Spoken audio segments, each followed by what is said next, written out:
Mrs Shanti Devi की दो बहुएं थी, एक महंगी एक सस्ती। पर ये सब सिर्फ कहने के लिए नहीं था। हाँ, शांति की बड़ी बहू थी महंगी बहू, लेकिन ऐसा क्यों, जानने के लिए चलते हैं शांति देवी निवास में।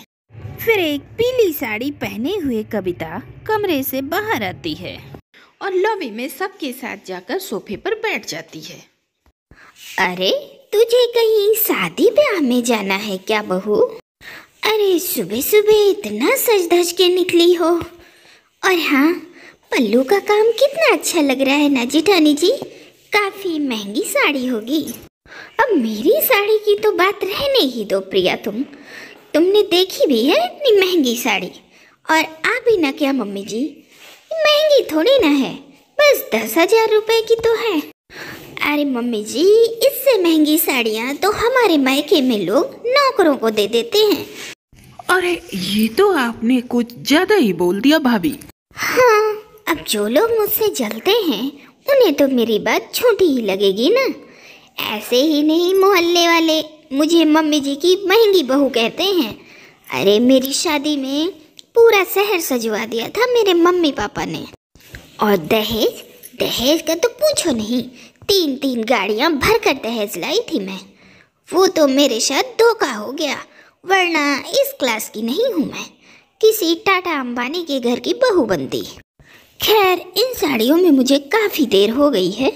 अब मैं दूसरी साड़ी पहनने जा रही हूँ और कुछ देर के बाद मेरी सहेलियों के साथ मेरी पार्टी भी है, किटी पार्टी है। मेरी फ्रेंड्स भी घर पे आएंगी और किचन तो तुम संभाल ही लोगी ना प्रिया। खैर, तुम्हारी जगह तो किचन में ही है। ये थी शांति देवी की बड़ी बहू कविता, जिसे दिखावा करने की बहुत बुरी आदत थी। वो अपने आगे सबको बस फीकी चाय समझती थी और उसके इस घमंड में तड़का लगाने के लिए राजीव हमेशा तत्पर रहता था। और फिर कविता जैसे ही अपने कमरे में साड़ी बदलने के लिए जाती है कि दरवाजे की चिरचिराहट से राजीव की नींद टूट जाती है। अरे डार्लिंग तुम, अरे मैंने सोचा ये धरती पर अप्सरा कहाँ से उतर आई है। इतनी सुबह सुबह तुम, अरे इतनी सुबह सुबह क्या कर रही हो? तबीयत तो ठीक है ना डार्लिंग? राजीव जी, इस घर में एक तुम ही तो हो जिसे मेरी कदर है, वरना इस घर के लोग, क्या कहूँ मैं। आप सुबह सुबह तुम मूड मत खराब करो डार्लिंग। वैसे भी आज तुम्हें थीम पार्टी में जाना है ना, तो वैसे भी तुम्हारे बगैर कभी कोई पार्टी शुरू हुई है क्या? अरे भाई, बेकार में क्यों सबको वेट करवाती हो?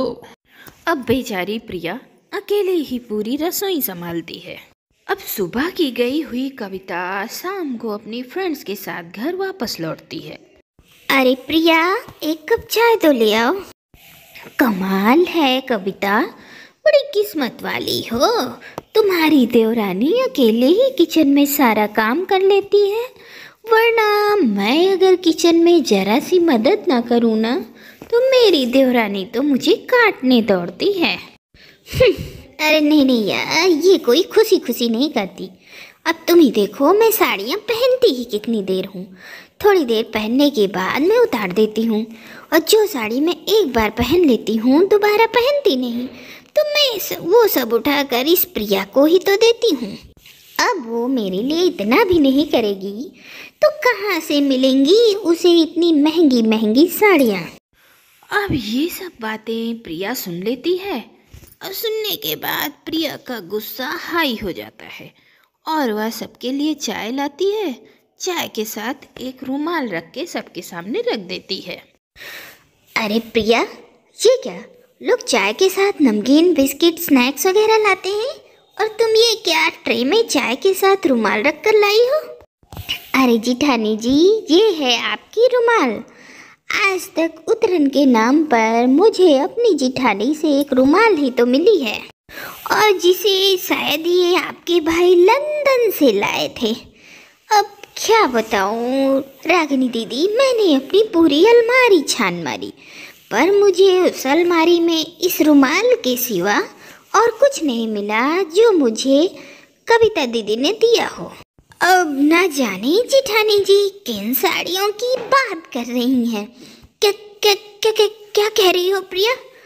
तुम क्या बकवास कर रही हो? और ये क्या, ये कप खाली क्यों है? क्या तुम मेहमान नवाजी करना भी भूल गई हो क्या? अरे सब याद है जेठानी जी, सब याद है, लेकिन मैंने सोचा कहाँ मेरा क्लास और कहाँ आपका क्लास, तो ऐसा करिए चाय आप खुद ही बना लीजिए, अपने स्टैंडर्ड क्लास वाली।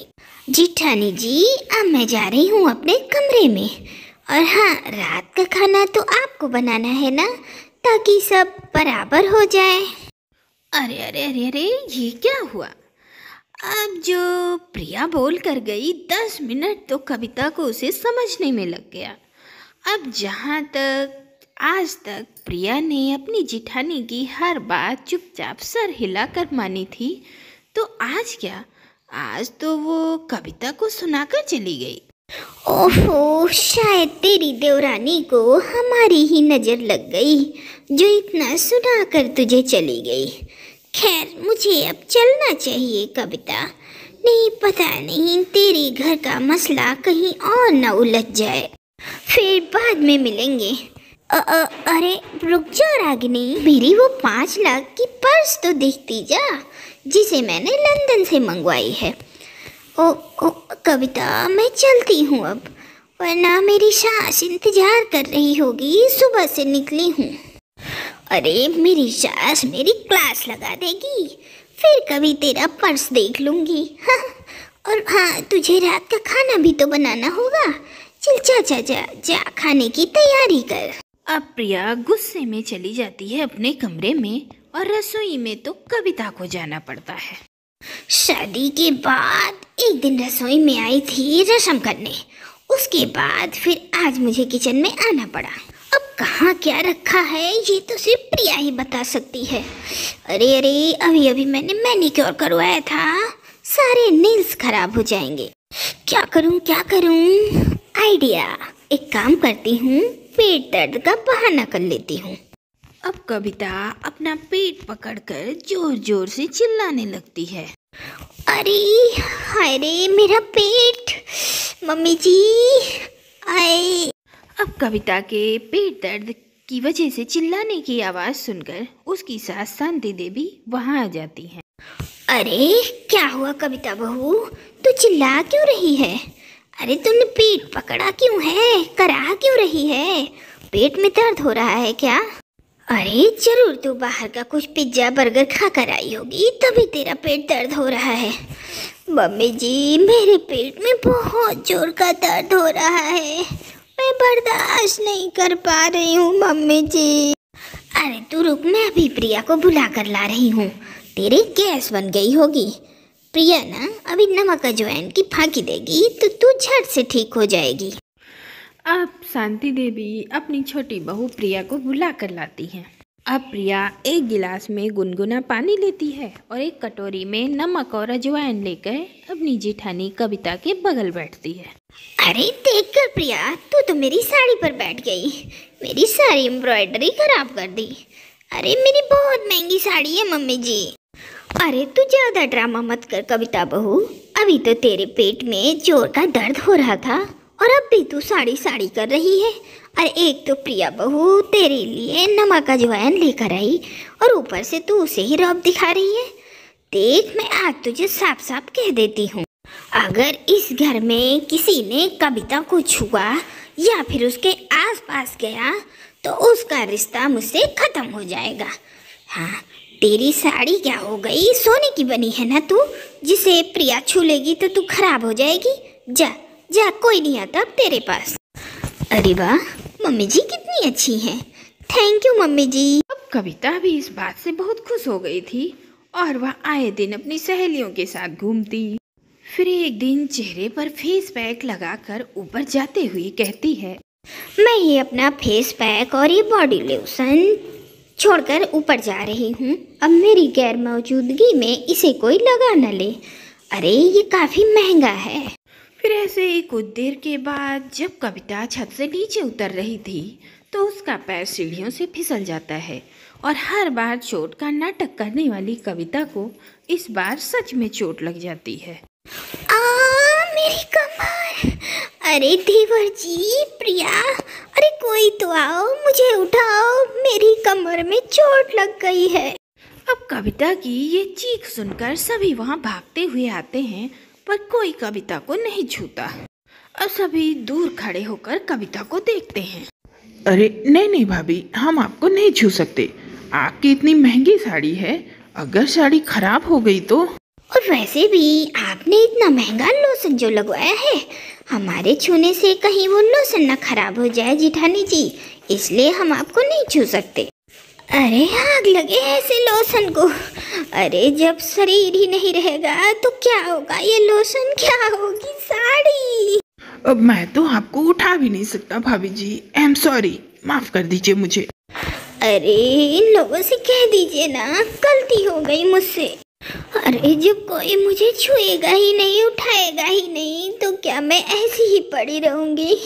अब मुझे एहसास हो गया है कि दिखावा कुछ वक्त के लिए ही होता है, और बीमारी में तो सिर्फ घर वाले ही काम आते हैं। दिखावा तभी तक ठीक है जब इंसान स्वस्थ रहता है। जाओ बच्चों, उठाओ इसे, इसकी अकल ठिकाने आ गई है। अब आज के बाद ये दिखावा नहीं करेगी। और होता भी बिल्कुल ऐसा ही है। अब इस बार वक्त कविता को ऐसा तमाचा मारता है कि कविता की अकल ठिकाने आ जाती है। अब महंगा सस्ता करने वाली कविता राजीव और प्रिया की मदद से उठाई जाती है। अरे अरे बस थोड़ी दूर और प्रिया, अभी तो भाभी का कमरा आया भी नहीं है, ये तो मेरा कमरा है। अरे भाभी तो अपने महंगे से कमरे में सोएंगी। अरे मेरा कमरा तो बहुत दूर है देवर जी, मैं आपके कमरे में ही सो जाऊंगी, आप लोग मेरे कमरे में सो जाइए। अब ये तुम्हारी महंगी भाभी नहीं रही राजीव। हाँ देवर जी, और अब से मुझे मेरी जो भी साड़ियाँ पहननी होगी ना, पहन लेना तू प्रिया। लगता है मेरे घमंड का ही मुझे ये नतीजा मिला है। अब ना जाने ऐसे ही मैं कितने दिनों में चल पाऊंगी।